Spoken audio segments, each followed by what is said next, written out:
It's been a while since we've got together to do one of these Asian cooks, and we're doing one that's been on the list for a long time. Absolutely. You want to see how we knock out the sweet and sour chicken on the flat top griddle? Yeah. Stick around while we dig in.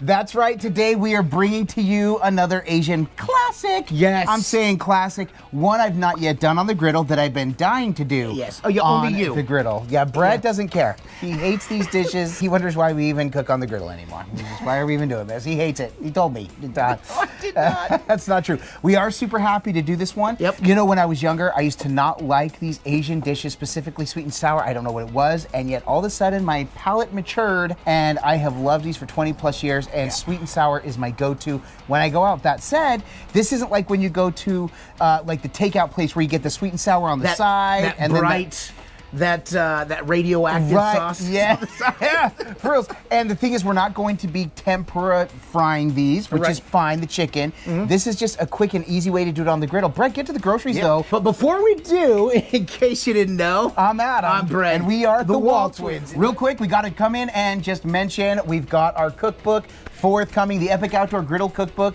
is available for pre-order on Amazon now. Don't forget to check it out. There's a link to that in the description below. And Let's here we get go, to the grocery groceries. time. A lot goes into the sauce from, well, first of all, we've got the star of the show, which is the chicken, and we use chicken thigh, especially for these Asian cooks. I thought the apple cider vinegar was the star of this one. Close. It's a close second. It's like 1A, 1B type situation. We're throwing pineapple in here. We've got some onions, some bell peppers. We're going to use garlic, accent, because we don't want to upset Uncle Roger.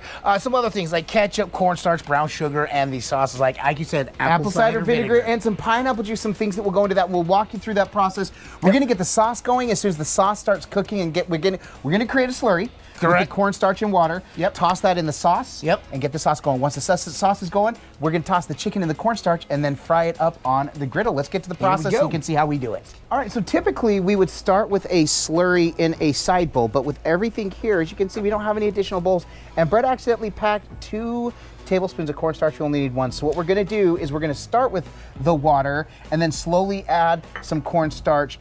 The idea is just to break it up so you don't end up with chunky. Yep. Yeah. We learned that the hard way in a cook, where we put the water in with the sauce, and then we added the cornstarch, and there were other things in there, and it immediately turned into chunkiness. So you see that, how now it's just got nice, that milky color. There you go. Do you want to add more? Gotcha. Let's go ahead and get all the other sauces in. You can get everything in. So we got soy sauce. That is 1 tablespoon. We got 2 tablespoons apple cider vinegar. And that is low sodium soy sauce. Use regular if you like. Correct. And then we 2 got tablespoons. Oh, sorry. 2 tablespoons pineapple 2 sauce. tablespoons pineapple juice, and apple cider vinegar, 2 of each. Then we got 2 tablespoons ketchup. 2 tablespoons brown sugar, and that will dissolve. We're going to use about that much of chunky garlic. Chunky garlic paste, which and we'll add to taste if we need. As needed. We're going to mix that. Brett, let's go ahead and get that on the burner.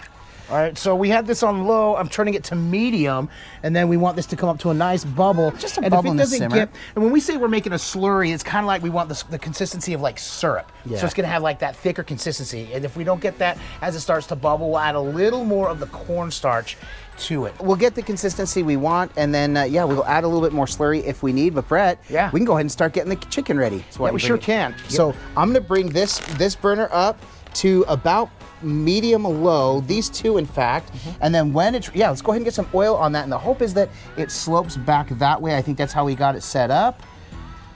And so we can get a little bit of a shallow fry, but we're not too concerned about it. We're just going to be, there we go. We're going to be tossing the chicken in it, and we'll bring the oil back up like we've done so many times with our shallow / griddle fries. All right, so now we've got a bag with about 1/3 cup of cornstarch, and we're just going to take our bowl of chicken and dump it all in there. And we're going to just kind of shake it around like Taylor Swift and shake it. Actually, that's shaking it off. We want to shake it on is what we want to do. So I'm going to close this. Get a seal. Is it seal? So we want a more Regina Spektor and shake it up.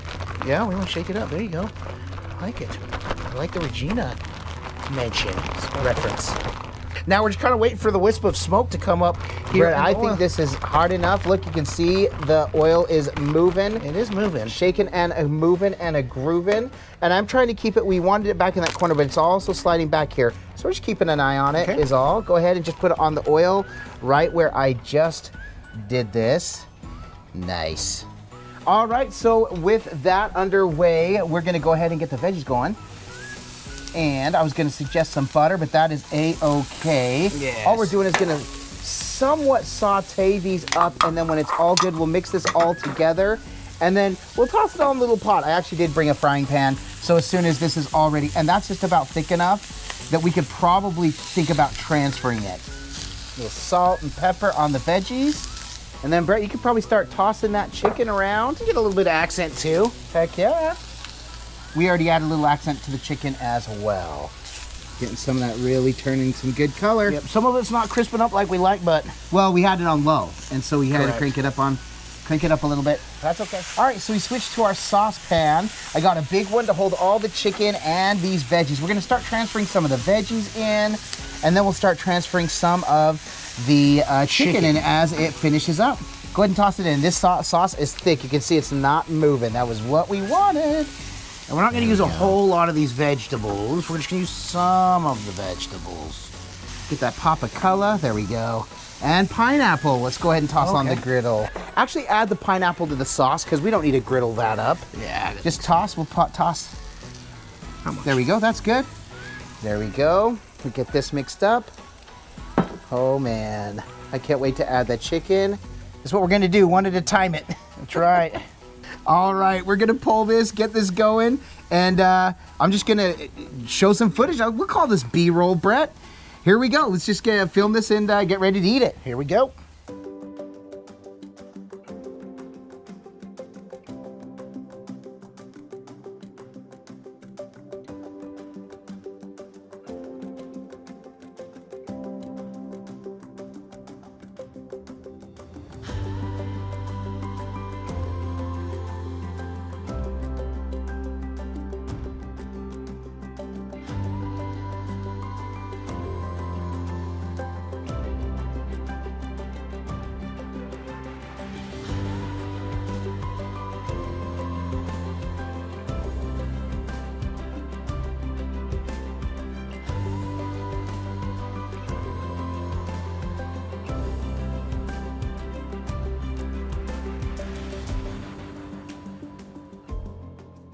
And, well, there it is. In all its glory. All its glory. And it smells ridiculous. The rice is steaming hot. On the bottom of So the we were bowl. trying to hold off, but I don't want to hold off anymore because it smells so good. Yes. Super excited. This actually ended up turning out better. And just like in WALTWINS fashion, we had the griddle on low. Yep. And so when we started the griddle fry, we were getting some sizzle, but we weren't getting the browning, so we cranked it up to medium high, and it ended up Like cornstarch frying up. does, it crisped right up. Crisp right up. And like we always did when we make these sauces all the time, we're like, this doesn't look like enough sauce, and then it ends up being the right coated it amount of just sauce. perfect. But Brett, like we say, it can look amazing. This looks absolutely amazing. Like we say, it can smell amazing. Have we mentioned that? I don't Can I know, get did we? a Oh, just in case. smell? Yeah. Smell, yeah, you can. But if it doesn't taste amazing, then this was all for naught. Getting just a chicken. piece of chicken. All right. Just a piece of chicken. All right. Cheers. I'll eat to that, my brother. Chicken thigh. That's good. Shut up. That is That so is- crispy. Now I want a little bit of everything. With that pineapple adds so much flavor. You got wonderful crunch with the pepper, but this chicken is the star. I keep having to take pieces of it. With the rice absorbing that sauce. It is so, yeah, the sauce is really good. It called for ketchup. The only reason I wasn't sketched out by it is because when we did the We've done it bourbon before. chicken, it called for ketchup. I was totally sketched out by it. You don't taste the ketchup at all. It's a very good, it's just sweet and sour chicken. It's absolutely delicious. All right, one more piece of chicken. Yeah, I had 1 or 12 more too, so. Okay, I can't put this down, and It's crazy. got the onion and everything. By the way, I was worried about putting the onions and the peppers in too early. I thought, oh, they're gonna be more al dente than I like them softer. Dude, they're perfect. Perfect. They're absolutely perfect for this. And the chicken is staying surprisingly crispy, even though it's caked in the sauce. So love it. This Way is to great. go. Way to do it. Good on ya. Good on us. We absolutely love getting to come and do this and share these cooks with you. This is another one. Every time we do these Asian dishes, they turn out so spectacular. They seem intimidating, but that's because there's a lot of that goes into them, but it's not complex. It's simple things like soy sauce, brown sugar, cornstarch, water, pineapple juice, but And just check. and just little bits of each. And then the more you add, you just realize, holy cow, this is coming out, Flavors go turning into so a well. beautiful sauce. Exactly. I just want more. I can't wait to dig in. Yeah. If you like this video, if this gave you another idea of something that you can do on your griddle, make sure and give this video a thumbs up. We really do appreciate it. It's one way in which you can support us in what we do. And another way you can support us is through our merchandise. There's a link to that in the description below this video. Also, don't forget to check out our book. It is available January 17th, but available for pre-order in many different places, including Amazon. There's an Amazon link in the description below this video. Yep, exactly right. Thank you so much for everyone that has already pre-ordered, that are planning on pre-ordering, and everyone that will order in the future. That's right. We appreciate all of you. Everybody. And you just for being here watching, thank you so much. Aside from coming to knock out this banger, yet another Asian dish that will go down the annals of the WALTWINS history books as a top cook. Why else are we doing this? That was a lot. That was a lot. Because all we do is twin, No matter what. And with that, we bid you adieu. And don't forget to like and subscribe. And griddle on.